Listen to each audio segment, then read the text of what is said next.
Olá, meus irmãos e amigos. Hoje, dia 13 de dezembro de 2020, estamos recomeçando. Voltamos aos cultos através das redes sociais, através do sistema online, porque devido ao aumento da contaminação pela Covid, algumas igrejas, como é a nossa realidade aqui, da congregação da PIB da Barra em Duque de Caxias, algumas igrejas fecharam o templo para as atividades presenciais e retornaram ao sistema remoto, ao sistema online. Sentimos muito por isso, porque a retomada já no final de julho deste ano era uma expectativa de um recomeço, de uma nova expectativa. Os irmãos estavam voltando com novos projetos, com novos planos e, para nossa surpresa, a pandemia encontrou força e muitas pessoas, de alguma forma, deixaram de se preocupar com o distanciamento social, com a higienização, e isso fez com que houvesse não só o aumento dos casos, mas, infelizmente, a superlotação nos hospitais, principalmente na questão do CTI. Em função disso, então, nós voltamos aos cultos no sistema online, através das redes sociais, mas sabemos que será por um pouco de tempo e, para a glória de Deus, num tempo menor. Por isso, hoje, nós vamos, então, dar início a essa série de cultos que esperamos em breve, final de janeiro, por exemplo, retornar aos cultos presenciais. O importante é que, de uma forma ou de outra, nós estamos comunicando a palavra de Deus. E hoje é um dia muito especial para as igrejas batistas, para as igrejas evangélicas no Brasil e em outras regiões, porque hoje, sendo o segundo domingo de dezembro, nós comemoramos o Dia da Bíblia. Isso mesmo, hoje é para todas as igrejas batistas e boa parte das igrejas evangélicas o Dia da Bíblia. Por isso que a mensagem de hoje tem como destaque a palavra do Senhor, o poder da palavra de Deus em sua vida. Vamos então orar, entregando a Deus este culto, para que tudo quanto neste culto acontecer seja para a honra e para a glória do Senhor. Oremos. Deus de amor, muito obrigado por esse dia, muito obrigado pela tua palavra e pela oportunidade de comunicar a tua palavra a muitos corações. Muito obrigado porque a tua igreja não sofre solução de continuidade, mas realiza os teus propósitos. Tu, ó Deus, mesmo nos dá entendimento, sabedoria e recursos para anunciar a tua palavra. Abençoa não só nós aqui da congregação da Pio da Barra em Duque de Caxias, mas todas as igrejas que por circunstâncias tiveram que fechar as portas do templo, suspender temporariamente os cultos presenciais para dar continuidade através das redes sociais. Ó Deus, abençoa cada um de nós. É o que nós te pedimos e já te agradecemos em nome de Jesus. Amém.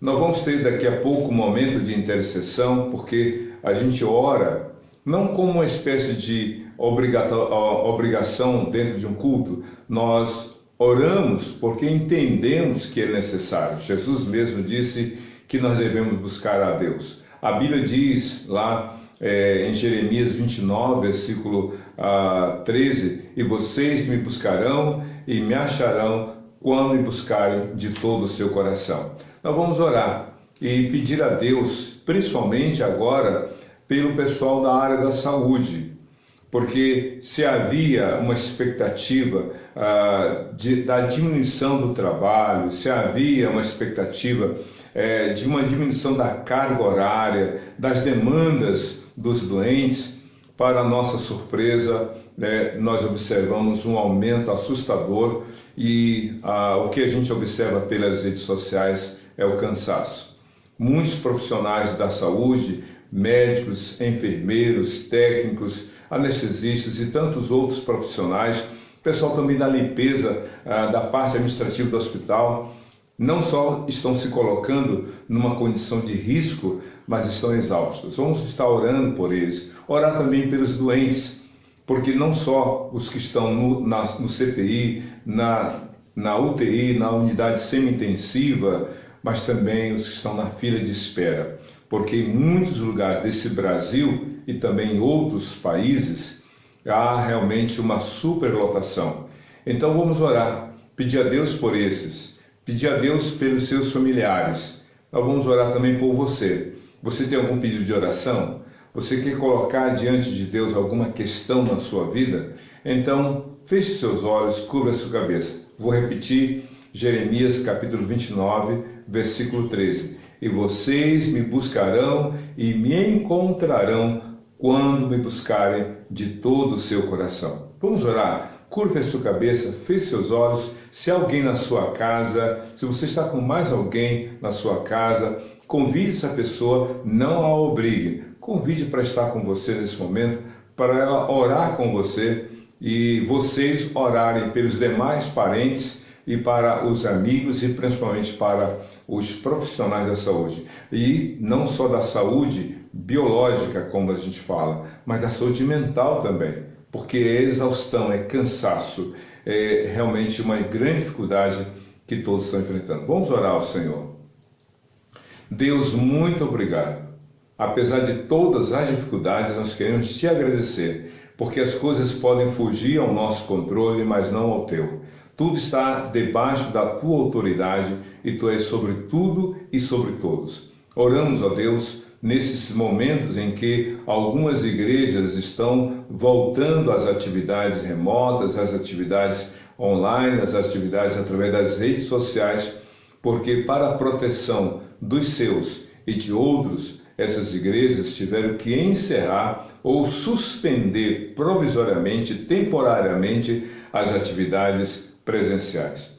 Que haja, ó Deus, quietude no coração e plena paz na tua provisão. Oramos pelos profissionais da saúde, os médicos, os cirurgiões, os enfermeiros, os técnicos, os demais profissionais que trabalham nessas unidades hospitalares, os do setor administrativo, da pessoa da limpeza. Ó Deus, tenha compaixão, que tu renoves, ó Deus, a fé de cada um no Senhor, que tu renoves as forças físicas, emocionais e espirituais. Oramos pelos doentes que estão internados, oramos por aqueles que estão na fila de espera. Tenha compaixão.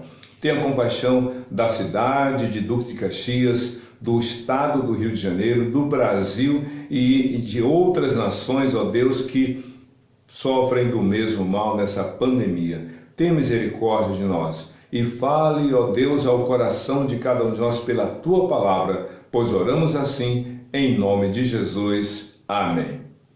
Nós teremos uma mensagem musical daqui a pouco e antes dessa mensagem eu quero dizer para você que, voltando ao sistema remoto, à questão dos cultos através das redes sociais, também nós voltamos a reforçar a participação dos membros da congregação da PIB da Barra de Caxias para a entrega dos dízimos, das ofertas. Os dízimos e as ofertas são aqui colocados para os membros da nossa congregação, que a gente chama carinhosamente de igreja aqui. Mas isso não veda o desejo daqueles que também queiram contribuir, somar conosco. Aqui estão os dados da nossa conta bancária, Banco Itaú, agência 9165, conta corrente 26152, dígito 1. Então você pode contribuir para que nós continuemos com alegria fazendo a obra do Senhor. Então ouça, veja essa mensagem musical e através dela peça a Deus para que Ele prepare o seu coração para a mensagem que virá logo em seguida. Deus te abençoe.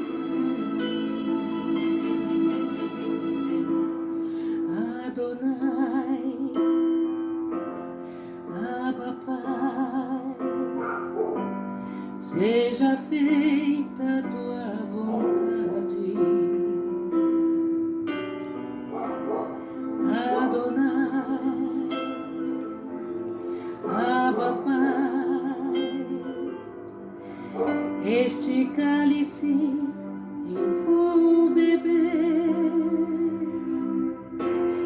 Nascerá um novo olhar, porque não vou desistir. Quero ser fiel até o fim. Teu caminho vou seguir.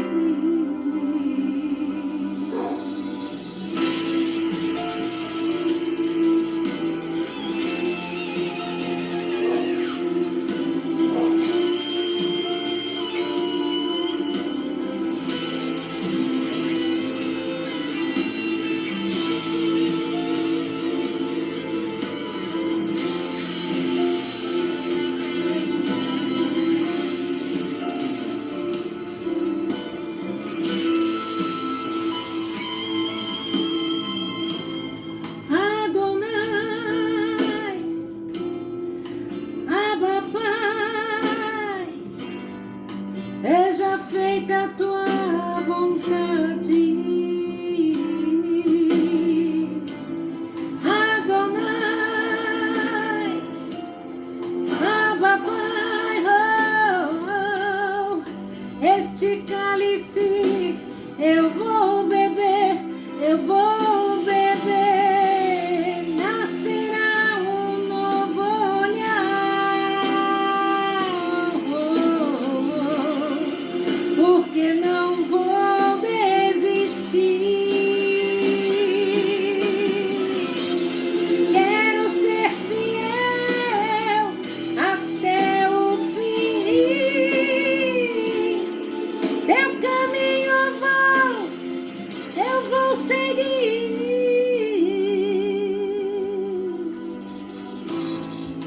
Adonai, Abba Pai, seja feita a tua vontade.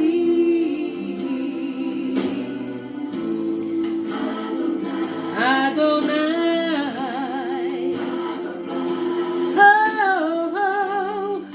este cálice eu vou beber. Adonai,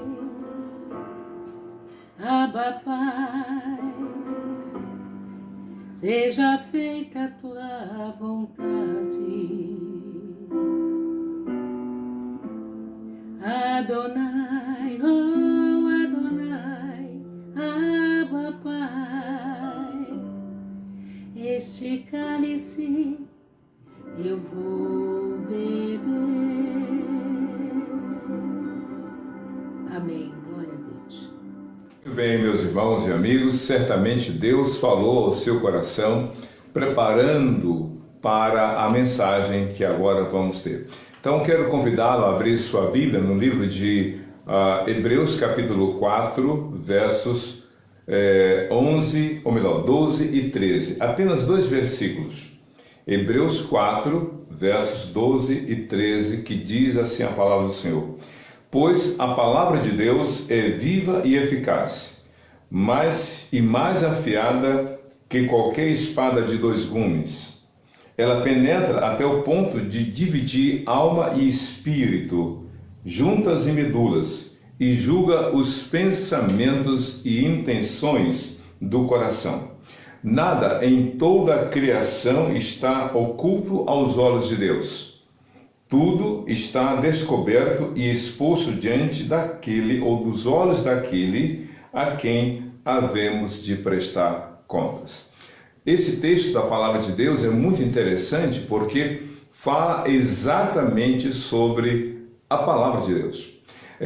Você não vai encontrar na Bíblia, de Gênesis a Apocalipse, a palavra Bíblia, porque a palavra Bíblia é uma invenção humana. Isso mesmo, nós, olhando para esse texto, quando digo nós, os estudiosos da época, olhando para os livros de Gênesis e Apocalipse, perceberam que esses livros, que são no total de 66, 39 no Velho Testamento e 27 no Novo Testamento, esses 66 livros compunham a palavra do Senhor. Mas entenderam também que esses 66 livros formavam uma coleção de livros. Então a palavra Bíblia significa coleção de livros. Mas como esse termo Bíblia foi usado e ainda tem sido usado como referência a essa coleção de livros, então a palavra Bíblia se tornou sinônimo da palavra de Deus.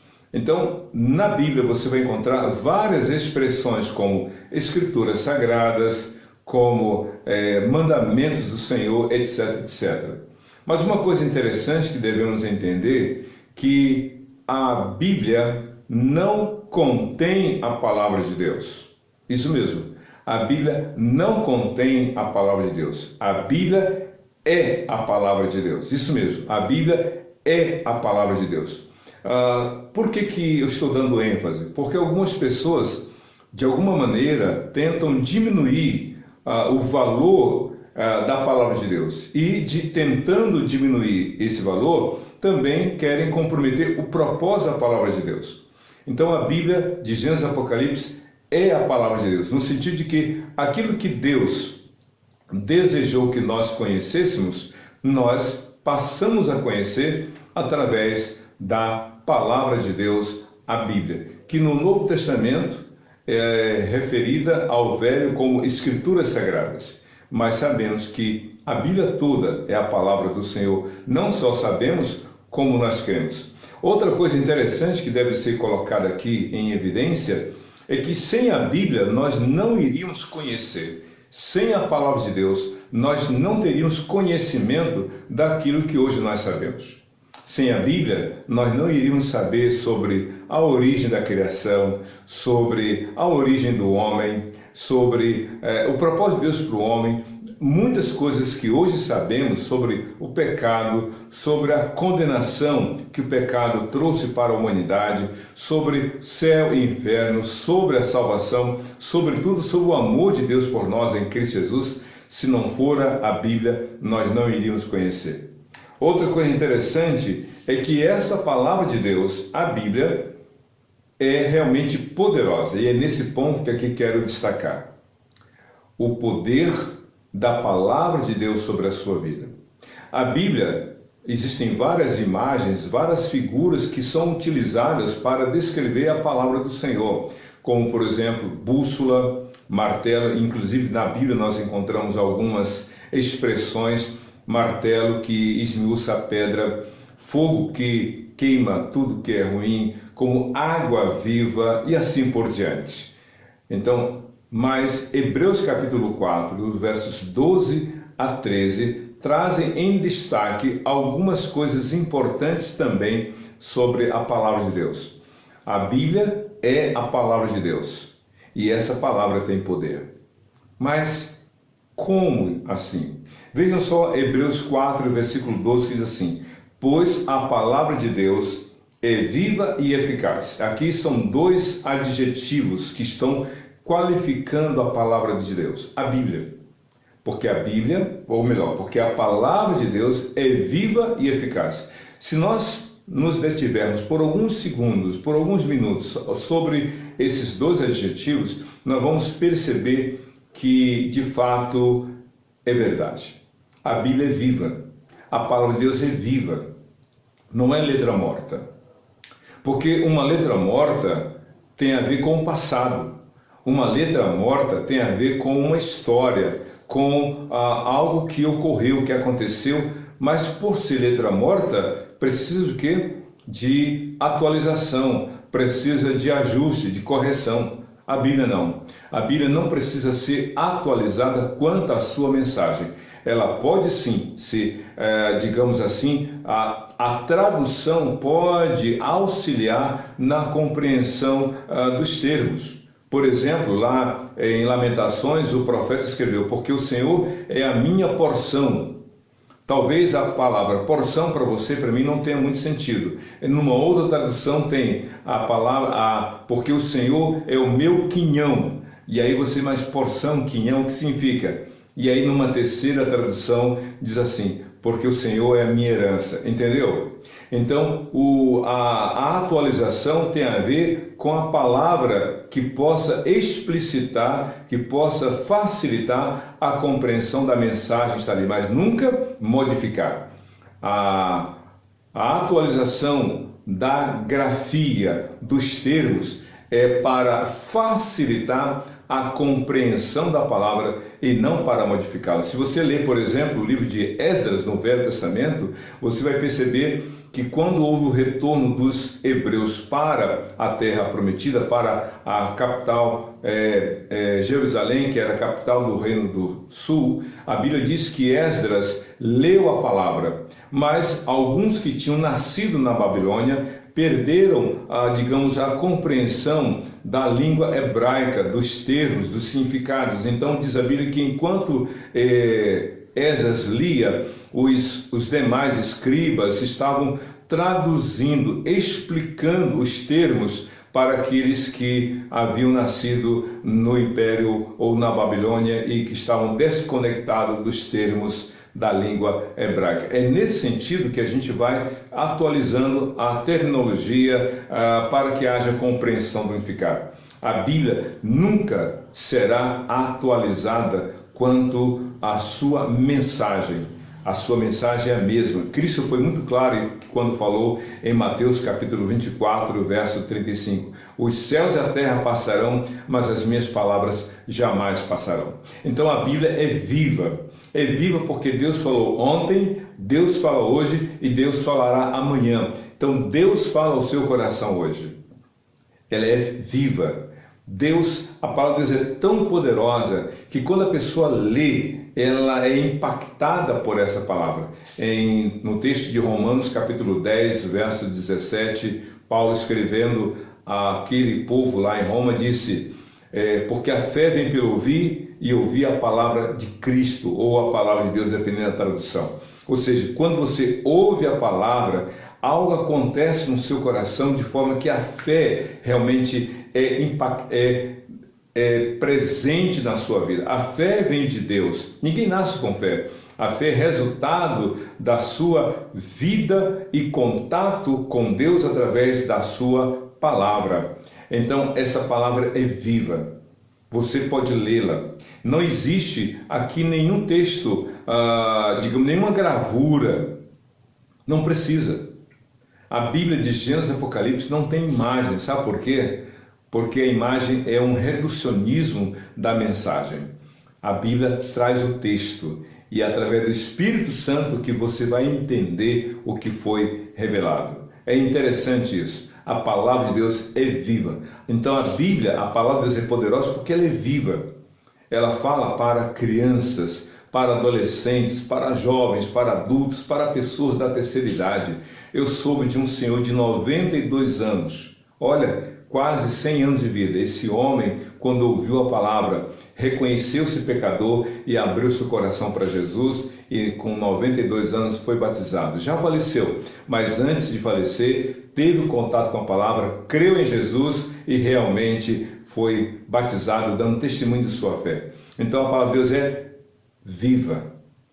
Ela não é só viva quanto na questão da sua mensagem, mas ela tem o poder de gerar vida. Jesus disse para os seus ouvintes em João capítulo 6, o que eu tenho para falar para vocês é espírito e vida. A minha palavra tem poder para gerar vida. Que bênção!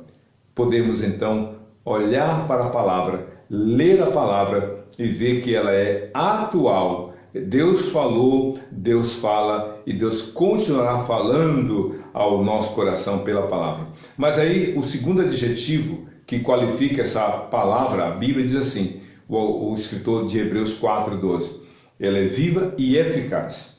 A palavra eficaz aqui é muito interessante. Ninguém precisa ajudar a palavra. Deixa eu ajudar. Não, Deus não precisa de ajuda. A palavra dele é viva e é eficaz. Sabe o que quer dizer eficaz? Operante por si mesmo. Existe na matemática uma expressão, expressão axiomática. Sabe o que quer dizer a expressão axiomática na matemática? É algo que se explica por si mesmo. Ou, numa outra expressão, uma declaração autoexplicativa. É um axioma, uma verdade ali incontestável. Então a Bíblia é a viva palavra de Deus, mas ela é eficaz. Ela é eficaz porque Deus, quando envia a palavra, a envia com um propósito. E conforme Isaías capítulo 55, entre os versos 9 e 11, Deus fala assim através do profeta: porque a minha palavra cumpre o meu propósito. E aí ele faz uma analogia, o profeta então coloca a analogia feita pelo Senhor.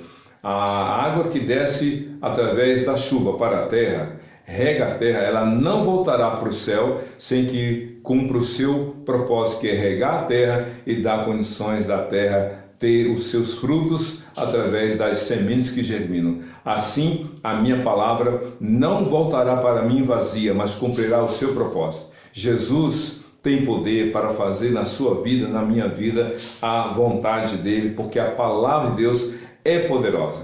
Quantas pessoas já foram impactadas pela palavra de Deus, porque ouviram, porque realmente tiveram a oportunidade de entrar em contato com essa palavra.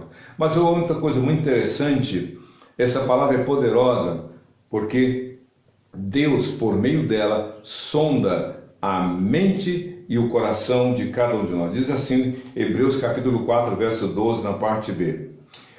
É mais afiada do que espada de dois gumes. Ela penetra até o ponto de dividir alma e espírito, juntas e medulas, e julga os pensamentos e intenções do coração. Esse texto é muito interessante porque a imagem que o escritor usou para comparar ou para explicar a eficácia e o poder da palavra está na espada. Naquela época, a espada de dois gumes era uma espada que cortava, tinham dois fios cortantes. Hoje, as facas que você tem em casa, ou que é usada no açougue ou na peixaria, só tem um gume cortante, só tem um lado cortante. Mas a espada de dois gumes corta dos dois lados. E então o escritor diz assim: a palavra de Deus é mais eficaz, é mais poderosa, é mais afiada do que qualquer espada de dois gumes. Só que tem um detalhe, meu querido, minha querida. A espada, quando usada pelo guerreiro, quando usava a espada de dois gumes, ele usava a espada para matar, para tirar a vida do outro. Aqui não. A palavra de Deus não é usada para matar, para destruir, para, digamos, colocar abaixo o ser humano. Essa palavra é poderosa para trazer vida. Isso mesmo. Por quê? Porque essa palavra vai penetrando. Pense aí numa alcatra ou num cupim. Você pega uma faca e vai enfiando essa faca. Ela vai cortando por dentro. E uma espada de dois gumes, então, é letal. Só que a palavra de Deus é enviada pelo Senhor para gerar vida. Jesus disse em João 10, 10: o ladrão vem senão para roubar, matar e destruir, mas eu vim para que tenham vida e vida em abundância. Eu sou o bom pastor, disse Jesus em João 10, 11. O bom pastor dá a sua vida pelas ovelhas. Jesus não veio tirar a vida de ninguém. Jesus não veio trazer um fardo, ele veio trazer paz, esperança e salvação. Por quê? Porque nós já estamos na condição de condenados ao inferno, julgados e condenados. Mas Jesus veio para trazer essa mensagem do perdão de Deus, da salvação. Mas aqui diz o texto em Hebreus capítulo 4, versículo 12. Essa palavra é apta, é poderosa, é capaz de discernir o coração do homem. Diz o texto, eu vou ler novamente. Ela penetra até o ponto de dividir alma e espírito. Como assim? Você já pegou um frango e já cortou o frango em partes para fazer um prato especial? A faca afiada, ela divide, ela desmembra o frango ou o peixe, corta a carne em pedacinhos. Mas a palavra de Deus não. A palavra de Deus vai além disso. ela é mais profunda, porque ela chega a dividir alma e espírito. Quem que alcança a alma e o espírito do homem? Nem na radiografia sai alma e espírito. Ninguém faz exame de sangue, de alma e espírito. É um exame profundo. O escritor Davi, do Salmo 139, versos 23 e 24, ele diz o seguinte, sobre o poder da palavra, ele clama a Deus: sonda, meu Deus, e conhece o meu coração. Prova-me e conhece os meus pensamentos. Vê se há em mim algum caminho mau e guia-me pelo caminho eterno. Então Deus sonda os segredos do coração do homem, porque diz o texto, e julga os pensamentos e intenções do coração de cada pessoa. Então Deus sabe o porquê você ter falado aquilo. Deus sabe qual foi a intenção ao ter falado. Deus sabe por que você fez tal coisa. Qual foi o propósito? Deus conhece as intenções da mente e do coração do ser humano. A palavra de Deus, se você ler, por exemplo, 1 Coríntios capítulo 14, o apóstolo Paulo instruindo aquela igreja que tinha uma certa dificuldade de entender a questão da ordem no culto, ele diz, olha, se todos vocês falarem em línguas que os outros não conhecem, quem chegar aí na igreja e ver todo mundo falando em línguas diferentes, vai achar, que confusão é essa? Ninguém se entende, cada um fala uma coisa. Mas ele fala, mas se todos profetizarem, ou seja, o que é falar em outra língua? É falar algo em outra língua desconhecida para aqueles ouvintes. Mas profetizar é falar de modo compreensível a palavra de Deus, de modo que todos ouçam e possam entender. Por isso que então o apóstolo Paulo fala, se alguém chegar, uma pessoa incrédula, uma pessoa que não entende o agir de Deus, e chegar essa pessoa na igreja de vocês e ouvirem vocês profetizando, os segredos do coração dessa pessoa serão revelados pela palavra, e então ela vai se ajoelhar e vai dizer, e vai dar glória dizendo, Deus está nesse lugar, porque os segredos do coração serão expostos. É isso mesmo. A palavra de Deus tem o poder de discernir. Jesus falou para Judas quais eram as intenções. Jesus falou para Pedro quais eram as intenções dele. Jesus falou das intenções malignas daqueles que o perseguiam, como os escribas e fariseus. Daqueles que julgavam, mas sem amor, sem compaixão. Jesus falou, vocês estão equivocados. Lá em Mateus 22, verso 29, sobre os saduceus, Cristo disse, vocês não conhecem, vocês estão enganados, vocês erram porque não conhecem nem as Escrituras e nem o poder de Deus. Meu querido, Deus sonda a mente e o coração de cada um pela palavra. Por quê? Porque Deus conhece. Deus conhece você, Deus me conhece. E quando nós nos confrontamos com a palavra, o nosso coração é exposto. Você já deve ter parado de frente ao espelho de sua casa. Quando você se olhou no espelho, você viu como você estava, bonito ou não, ajustado na sua roupa ou não, cabelo alinhado ou não. Mas você viu o exterior. Mas quando você lê a palavra, quando você a escuta numa pregação, sabe o que acontece? Você é revelado no seu interior. Os segredos da sua alma, os segredos do seu coração são revelados. Eu conheci a história de um jovem chamado, vou trocar o nome dele, vamos colocar aí, Manuel. Manuel era um jovem que se envolveu em caminhos errados, sofreu uma emboscada, quase foi morto, e quando ele escapou daquela tentativa de homicídio, ele se lembrou das palavras do seu pai, se arrumou e foi para a igreja. Chegando lá, o pai dele não estava, porque ele foi para uma outra igreja, e o pastor então pregou, e Manuel ouviu a palavra e disse, e enquanto ele ouviu o pregador, Manuel disse assim, estou com muita raiva do meu pai, porque meu pai contou toda a minha vida para esse pastor, e esse pastor está dizendo tudo para mim, tudo que realmente acontece ou aconteceu. Não, o pai disse, filho, eu não contei nada para aquele pastor, foi Deus que, pela palavra, falou ao seu coração.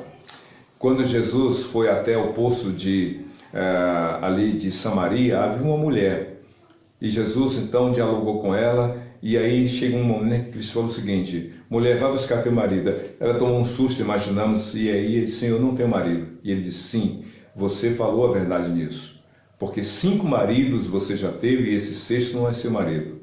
Nisso você falou a verdade. Aquela mulher ficou tão impactada que quando ela chegou na cidade de Sicar, onde ela morava, ela falou para os moradores: conheci um homem que me revelou todos os segredos da minha vida. Que coisa! É impressionante como aquela mulher que teve os segredos do seu coração revelados, não ficou com raiva, com ira, mas ficou grata, porque ela entendeu que o amor de Jesus é maior do que os nossos pecados. A palavra de Deus sonda a mente e coração. Mas por fim, Hebreus capítulo 4, versículos 12 a 13, mostram que nesses 2 versículos que a palavra de Deus é poderosa. E no verso 13 diz assim: nada em toda a criação está oculto aos olhos de Deus. Tudo está descoberto e exposto diante dos olhos daquele a quem havemos de prestar contas. Essa passagem a gente tem dificuldade de aceitar, mas é verdade. A palavra de Deus é poderosa, porque ela chega ao nosso coração, ela é viva e eficaz, ela é capaz de dividir a alma e o espírito, chega à divisão da alma e do espírito. E ela então apresenta os segredos do coração. Mas aqui diz o seguinte: todos, sem exceção, todos têm a sua vida expostos diante de Deus. Na sua casa tem aquário? Ou você já viu o aquário na casa de alguém? O aquário geralmente é feito de vidro translúcido, transparente. Logo, quando você olha para o aquário, você consegue ver tudo que há nele. Assim o seu coração, assim o meu coração. Tudo é exposto diante de Deus. Não há ninguém, mesmo aquela pessoa que não crê que a Bíblia é a palavra, mesmo aquela pessoa que torce o nariz para a mensagem bíblica, mesmo aquela pessoa que não reconhece o poder da palavra de Deus, por essa palavra, Deus está dizendo, Ele conhece o coração de todos. E mais ainda, todos serão julgados por essa palavra. Em João capítulo 12, Cristo falou o seguinte: eu não vim julgar o mundo, ou condenar o mundo. Ele disse: eu não vim, mas salvar. Mas ele completa lá no final do capítulo 12 de João: no futuro, quem vai julgar todas as pessoas é a minha palavra. Eu não vou julgar, mas a minha palavra vai julgar. Porque, meu querido, um juiz para julgar alguém, você já viu aí os julgamentos chamados júri popular. O júri popular é aquele julgamento em que existe um réu ou uma ré, uma pessoa que está ali sob uma acusação, existe um promotor que representa o Estado contra aquela pessoa, existe um advogado de defesa que quer provar que ela é inocente, existe o júri composto por 7 pessoas e existe então ali aquela plateia convidada a participar. O advogado de acusação, promotor, quer por A mais B provar que a pessoa é culpada. O advogado de defesa quer provar por A mais B que a pessoa é inocente. O júri ouve todas aquelas falas, se reúne e aí comunica ao juiz o seu veredicto, e então o juiz, com base no veredicto daquele júri, apresenta a sentença. Pois bem, qual a referência? Quem pode dizer que é certo e que é errado? Quem pode dizer que você está certo ou errado? Às vezes nós falamos que está certo ou que está errado, e às vezes nós falamos que está errado ou que está certo. Ou seja, nós mudamos as coisas. A palavra de Deus não muda. E é por essa palavra que Deus vai julgar todo mundo. Mas você quer ser livre do julgamento? Você quer ser livre da condenação, melhor dizendo? Lembre-se de João 3,18, quando Cristo falou: eu não vim julgar o mundo, mas salvar o mundo. Ou seja, quem crê em Jesus tem os seus pecados perdoados e tem a vida eterna no nome de Jesus, porque Jesus já sofreu na cruz pelos nossos pecados. Ele já morreu na cruz, ele já deu a vida dele por nós, ele ressuscitou ao 3º dia, está vivo e quer salvar você. Então, por essa palavra, abra o seu coração para Jesus, creia nele e seja salvo para a glória do Senhor. E aí, quando você olhar para a Bíblia, depois de sua salvação garantida, em nome de Jesus, você não vai vê-la como um livro de condenação, como um livro que não tem valor, mas como um livro realmente que fala do amor de Jesus. Eu me recordo de uma história muito interessante de uma garota que ganhou um livro, um best-seller, um livro assim mais vendido daquele ano. Quando ela ganhou aquele livro, ela leu e na verdade começou a ler e disse: livro chato, livro ruim, não vou ler não. E falou para todo mundo da família que não iria ler o livro, que não gostava do tema, da forma como estava escrito, etc. E aí então colocou na estante. Dias depois ela já sabia que ia para uma viagem transatlântico e foi. Chegando lá, ela conheceu várias pessoas, dentre elas um escritor, um jovem escritor. E então ela começou a conversar com ele, o rapaz era solteiro, ela era solteira, começaram a trocar olhares e conversando, como ela começou a gostar dele, e ela descobriu que ele era não só um escritor, mas um grande escritor, e que havia escrito um livro que era o best-seller daquele ano, o livro mais vendido. E era o mesmo livro que ela tinha em casa. Depois daqueles dias no transatlântico, elas trocaram telefones e ela voltou correndo para casa e pegou que livro lindo, que livro maravilhoso, que assunto muito bom. E a família: como assim? Você não disse que ele era ruim, que não gostava? É porque conheci o autor. E agora eu amo o autor do livro. Logo, eu amo o livro dele. Quando você conhece Jesus, quando você crê em Jesus, você se torna realmente a pessoa salva e você vê a Bíblia como a palavra do amor de Deus para você e para todo aquele que nele crê. Que Deus te abençoe. Esta palavra, a Bíblia, é a poderosa palavra de Deus para a sua vida. Que Deus te abençoe hoje para todo sempre, em nome de Jesus. Amém. Vamos orar? Deus, muito obrigado por esta palavra, que teu Espírito Santo fortaleça cada um de nós pela tua palavra. E se alguém que ainda não creu em Jesus, que abra seu coração para Jesus e viva a sua vida pautada pela palavra do Senhor para a glória de Jesus. Hoje e para todo sempre. Amém e amém. Que Deus te abençoe. Fique com Deus, com toda a sua família, em louvor ao Senhor. Amém.